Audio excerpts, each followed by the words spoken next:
প্রিয় দর্শক, এই মুহূর্তে দাঁড়িয়ে আছে Sylhet MAG Osmani medical college হাসপাতালের ঠিক ইমার্জেন্সি গেটের সামনে এবং ইতিপূর্বে যে ব্রেকিং নিউজটি আপনাদেরকে দিতে চাই, পুলিশের দাওয়া খেয়ে যুবদল নেতা সড়ক দুর্ঘটনায় নিহত হয়েছে এমন একটি খবর কিন্তু ইতিপূর্বে কিন্তু সিলেট জুড়ে তুলপাড় সৃষ্টি করেছে। এবং ইতিপূর্বে আমরা সিলেট এমএজি ওসমানী মেডিকেল কলেজের ইমার্জেন্সি গেটে এই মুহূর্তে আমরা অবস্থান করছি এবং যেমনটি আসলে আমরা যতটুকু এখানে এসে প্রত্যক্ষদর্শীদের কাছ থেকে আমরা যেমনটি জানতে পেরেছি এবং তার আত্মীয় স্বজনদের কাছ থেকে যেমনটি আসলে জানতে পেরেছি, নিহত জিল্লুর রহমান জিল্লু যুবদলের একজন সক্রিয় কর্মী। আজকে সকাল থেকে শুরু হয়েছে বিএনপি জামাতের যে সর্বাত্মক অবরোধ, সেই অবরোধে সিলেটের লালাবাজারে উনি পিকেটিং করার সময় পুলিশের দাওয়া খেয়ে দ্রুত পালিয়ে যাওয়ার সময় সড়ক দুর্ঘটনায় নিহত হয়েছে এমন একটি খবর ইতিপূর্বে কিন্তু সিলেট জুড়ে ছড়িয়ে পড়েছে। আমরা এই মুহূর্তে সিলেট এমএজি ওসমানী মেডিকেল কলেজে আছি। তার লাশটি এখন পর্যন্ত আসলে হিমঘরে রাখা হয়েছে আমরা যতটুকু আসলে জানতে পেরেছি। যুবদল নেতা আজকে সকাল থেকে আসলে বিভিন্ন জায়গায় যুবদল এবং ছাত্রদলের নেতাকর্মীরা কিন্তু তারা বিভিন্নভাবে বিভিন্ন জায়গায় পিকেটিং করার চেষ্টা করছে এবং সেখানে কিন্তু কোথাও তারা সফল হয়েছে এবং কোথাও কিন্তু পুলিশের বাধার সম্মুখীন হয়েছে। ঠিক একই ঘটনা ঘটেছে জিল্লুর রহমান জিল্লুর সাথে। উনিও আসলে আজকে যে অবরোধ, সেই অবরোধের কর্মসূচি সফল করতে গিয়ে সিলেটের লালাবাজারে উনি যুবদলের হয়ে সেখানে পিকেটিং করার সময় পুলিশের ধাওয়া খেয়ে দ্রুত পালিয়ে যাওয়ার সময় আসলে সড়ক দুর্ঘটনায় নিহত হয়েছে এমনটি আসলে এখন পর্যন্ত আসলে আমরা যেমনটি আসলে জানতে পেরেছি। কিন্তু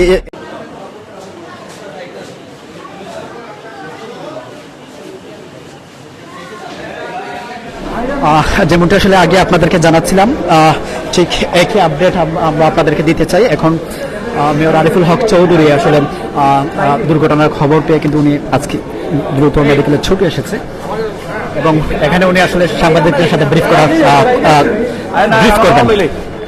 আমি এটা শুনতে পেয়েছি যে আমাদের যুবদলের কর্মী সে আমাদের অবরোধে এখানে ছিল, কিন্তু এরপরে এখান থেকে মানে তারা নাকি আসছে। এখন পুরো জিনিসটা আমার কাছে এখনও ক্লিয়ার মেসেজ আসে নেই। তো এইটুকু আমাদের দলীয় নেতাকর্মীরা বলছেন যে আমাদের যে আজকে বিএনপির যে অবরোধ কর্মসূচিতে সে সকাল থেকেই অংশগ্রহণ করেছিল। এখন বাস্তব অবস্থায় এখানে কি ঘটছে, কোথায় কী ধরনের অবস্থা হয়েছে আমি জানার চেষ্টা করব, কারণ এখন তার অভিভাবক বলতে কেউ ছিল না। অন দি স্পট যারা ছিল তাদের তথ্য ছাড়া এই মুহূর্তে সব কিছু ক্লিয়ার করে বলা যাচ্ছে না। তবে আমাদের কর্মী হিসেবে পরিবারের পক্ষ থেকে কি দাবি করা হচ্ছে? পরিবারের পক্ষে এখানে কোনো সদস্য যে মারা গেছে তার কোনো সদস্য এখানে আমি কোনো পাই নাই। আর যিনি এখন উইন্ডেড, উনার এক দুঃসম্পর্কে আত্মীয় একজন আছেন, উনি যতটুকু শুনছেন সেটাই বলছেন। তো এখন বিস্তারিত ওনারা গুছিয়ে বলতে পারবেন। কথাগুলো আমাদের নলেজে আসছে যে পুলিশের সঙ্গে আমাদের কর্মীদের পাল্টে দেওয়া হয়েছে এর মধ্যে, কিন্তু পুরো বিষয়টা তার পরিবারের সদস্য বা যারা ওইখানে অংশগ্রহণ করেছিল তাদের বা ওইখানে স্পটে যারা ছিল তাদের তথ্য ছাড়া আমি এই মুহূর্তে আমি জানার চেষ্টা করতেছি। পরবর্তীতে আমরা না, আমি তো শুনেই এখানে আসছি, পুলিশের সঙ্গে আমার কোনো কথা হয়নি। আমি বিএনপির মহানগর সেক্রেটারি আমাদের ফোন করে বলছেন, তাই আমি এখানে ছুটে আসছি। ঠিক আছে, ধন্যবাদ। যেমনটি আসলে আমরা আগে আপনাদেরকে জানাচ্ছিলাম, এখন খবর পেয়ে কিন্তু দ্রুত মেডিকেলে ছুটে এসেছেন মেয়র আরিফুল হক চৌধুরী এবং একজন কিন্তু আহত অবস্থায় যিনি রয়েছেন রফিকুল ইসলাম, তিনিও আসলে জিল্লুর রহমানের সাথে ছিলেন এবং পরিবারের দাবি আমরা যেমনটি আমরা এখন জানতে পেরেছি, পরিবারের দাবি হচ্ছে যে বাইক অ্যাক্সিডেন্ট করে আসলে তারা বাইক অ্যাক্সিডেন্টেই রফিকুল ইসলাম আহত হয় এবং জিল্লুর রহমান জিল্লু যিনি যুবদল নেতা উনি আসলে নিহত হয়েছে এমনটি আসলে আমরা জানতে পেরেছি এখন পর্যন্ত।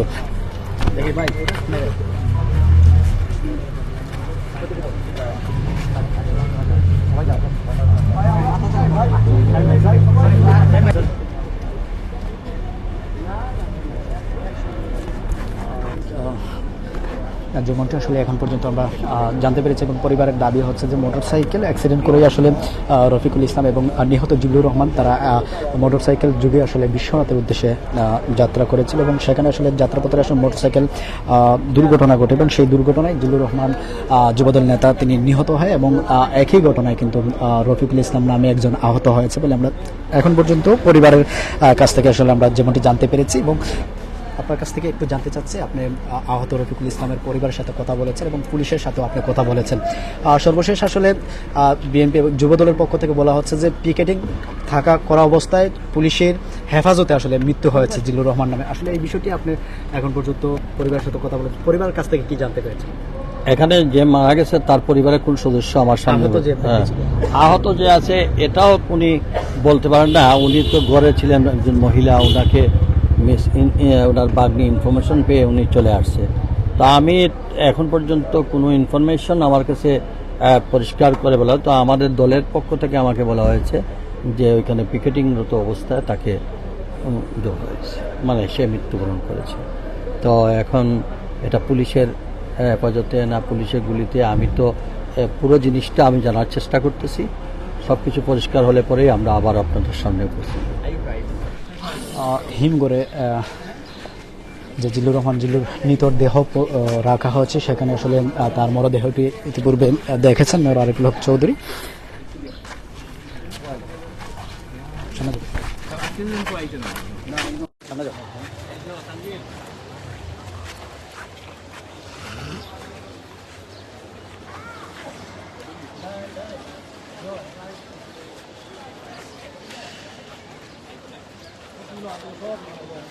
চৌধুরী এবং উনি আসলে যেমনটি জানিয়েছেন, উনিও আসলে এই বিষয়টি নিয়ে দুয়াশার মধ্যে দিয়ে আছেন এবং পুরোপুরি যে তথ্য সেই তথ্য জেনে পরবর্তীতে আবারও গণমাধ্যমে কথা বলবেন দলের পক্ষ থেকে, এমনটি আসলে মেয়র আরিফুল হক চৌধুরী জানাচ্ছিলেন।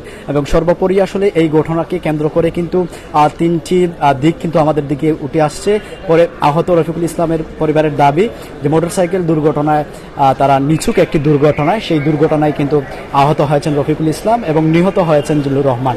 এবং বিএনপির পক্ষ থেকে বলা হচ্ছে সকালবেলা পিকেটিং করার সময় আসলে পুলিশের ধাওয়া খেয়ে এবং বা পুলিশি হেফাজতে আসলে যুবদল নেতা জিল্লুর রহমান জিল্লুর মৃত্যু হয়েছে। এবং বিএনপির পক্ষ থেকে আসলে যেমনটি আরেকটি বিষয় যেটি আসলে যে আমরা এখানে আসার পর যে বিষয়টি আসলে জানতে পেরেছি যে আসলে পুলিশ যখন আসলে তাদেরকে ধাওয়া দেয়, তারা যখন পিকেটিং করা অবস্থায় ছিল, পুলিশ যখন ধাওয়া দেয় সেখান থেকে আসলে দ্রুত পালিয়ে যাওয়ার সময় আসলে গাড়ির সাথে দুর্ঘটনায় আসলে নিহত হয় জিল্লুর রহমান জিল্লু। এই তিনটি বিষয় কিন্তু এখন পর্যন্ত এই ঘটনায় কিন্তু উঠে এসেছে এবং মূল যে সঠিক তথ্য এখন পর্যন্ত কিন্তু সঠিক তথ্যটুকু আমরা এখন পর্যন্ত আপনাদেরকে জানাতে পারছি না এবং পরবর্তীতে হয়তো এটির সঠিক তথ্য আমরা খুঁজে বেড়ার চেষ্টা করব এবং সঠিক তথ্যটুকু আপনাদেরকে জানানোর চেষ্টা করব। এখন পর্যন্ত বিএনপির যে সর্বাত্মক অবরোধ, সেই অবরোধের প্রথম দিন এবং প্রথম দিনে কিন্তু সিলেটে ঝরে গেল একটি প্রাণ এবং আরো দুদিন রয়েছে অবরোধের এবং সেই দুদিন ঘিরে কিন্তু এখন সিলেটের জনমনে একটি আতঙ্ক বিরাজ করছে। কি হতে যাচ্ছে আসলে আগামী 2 দিন, এমনটি আসলে মানুষের মধ্যে একটি আতঙ্কের বিস্তার কিন্তু ইতিপূর্বে ঘটে গিয়েছে। এবং যুবদলের পক্ষ থেকে যুবদল এবং ছাত্রদল বিএনপির যে সকল নেতাকর্মীরা আছে অবরোধ সফল করতে কিন্তু আজকে সকাল থেকেই আসলে তারা বিভিন্ন জায়গায় সিলেটের বিভিন্ন জায়গায় কিন্তু তারা পিকেটিং করেছে এবং বিভিন্ন হাইওয়ে রাস্তার অবরোধ করেছে, বাঁশ ফেলে ঘাস ফেলে, কখনো কখনো আমরা দেখেছি টায়ার জ্বালিয়ে পর্যন্ত তারা আসলে পিকেটিং করার চেষ্টা করেছে। এবং বিভিন্ন জায়গায় যেমনটি আসলে পুলিশের পক্ষ থেকে এর আগেও বলা হয়েছিল সিলেটের আইন শৃঙ্খলার ক্ষেত্রে আসলে কাউকে ছাড় দেওয়া হবে না এবং কেউ যদি আসলে বিশৃঙ্খলা ঘটানোর চেষ্টা করে তাদেরকে প্রতিহত করা হবে। এবং পুলিশের পক্ষ থেকে সেই বিষয়টি আসলে তারা আজকে সকাল থেকে আসলে পুলিশ এবং র্যাব যৌথভাবে কিন্তু তারা পুরো সিলেট কিন্তু চষে বেরিয়েছে এবং যেখানে আসলে বিশৃঙ্খলা দেখা দিয়েছে এবং বিশৃঙ্খলা হওয়ার আশঙ্কা রয়েছে সেখানেই কিন্তু আসলে পুলিশ এবং র্যাব ছুটে গিয়েছে এবং তারা কিন্তু পরিস্থিতি সামলানোর চেষ্টা চালিয়েছে।